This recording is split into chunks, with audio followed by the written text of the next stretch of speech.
I bear witness there's no God worthy of worship but Allah, and Muhammad is his messenger. But do we believe this with yaqeen, or do we take this to be kalam?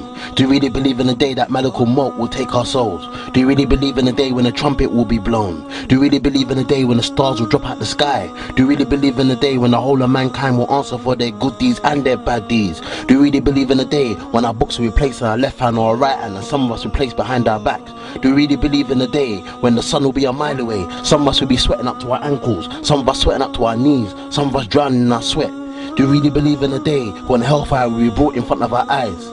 It's narrated from Ibn Masud, may Allah Ta'ala be pleased with him, said the Messenger of Allah Sallallahu Alaihi Wasallam said, the son of Adam will not be dismissed from before his Lord on the day of resurrection until he's questioned about 5 things.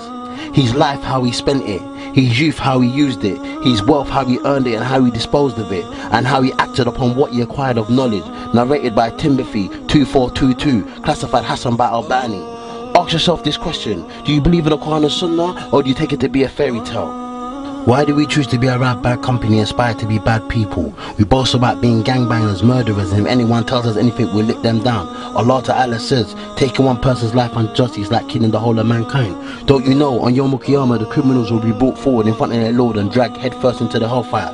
Do you want to be amongst these people? Do you think these people will be under the shade of Allah Ta'ala? Kalla, unless they repent and do righteous deeds. Allah Ta'ala says in the Quran, whoever desires honor, power and glory, then to Allah belongs all honor, power and glory. And one can get honor and power and glory only by obeying and worshipping Allah Ta'ala alone. Umar radiyallahu anhu said, do not befriend an open sinner, because he will cause you to commit sin, and do not share your secrets with him. Consult those who fear Allah in all matters. Subhanallah. We live in a time where brothers and sisters are falling off the deen, just like the way the rain drops out the sky. Some of these brothers and sisters were the best of Muslims when they were on deen. Now they slip. Instead of us trying to help them, what do we end up doing? Backbiting. Oh, so and so, she's not wearing hijab anymore. Oh, so and so, he cut off his beard. Subhanallah. Rather, it would be better for us to try and help these Muslims and bring them back to the Quran and Sunnah. Don't get me wrong, there's brothers and sisters who don't want to hear the advice, but for the ones who are crying out for our help, inshallah ta'ala, it's important for us to try and help them. Which of the favours of Allah can you deny? Some of us before Islam, we used to hate one another. We used to say bad stuff about one another. Even some of us tried to kill one another. What does Allah Ta'ala say about this?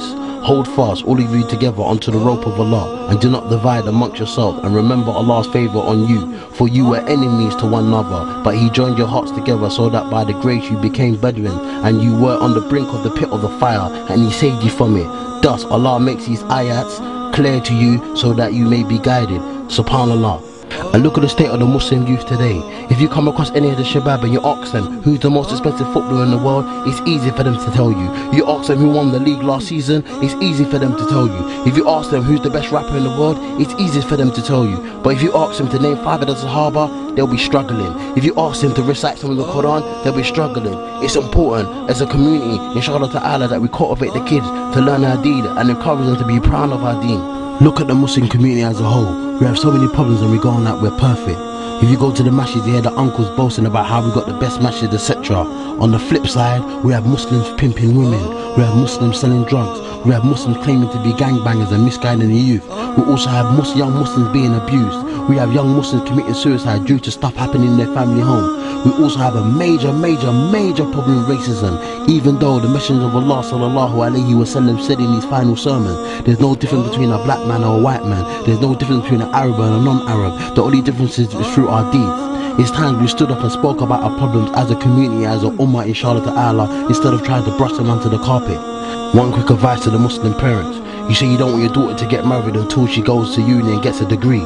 But even though she comes home crying to you saying she wants to protect herself from the fitna, but you don't mind her having a boyfriend and leaving the house uncovered. Well, don't get upset when she comes home pregnant, because the only person you've got to blame is you.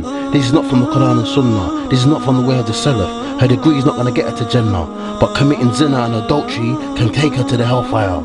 It's time for the Muslims to unite, inshallah ta'ala, put our differences aside and unite under the banner of La ilaha illallah Muhammadan Rasulullah.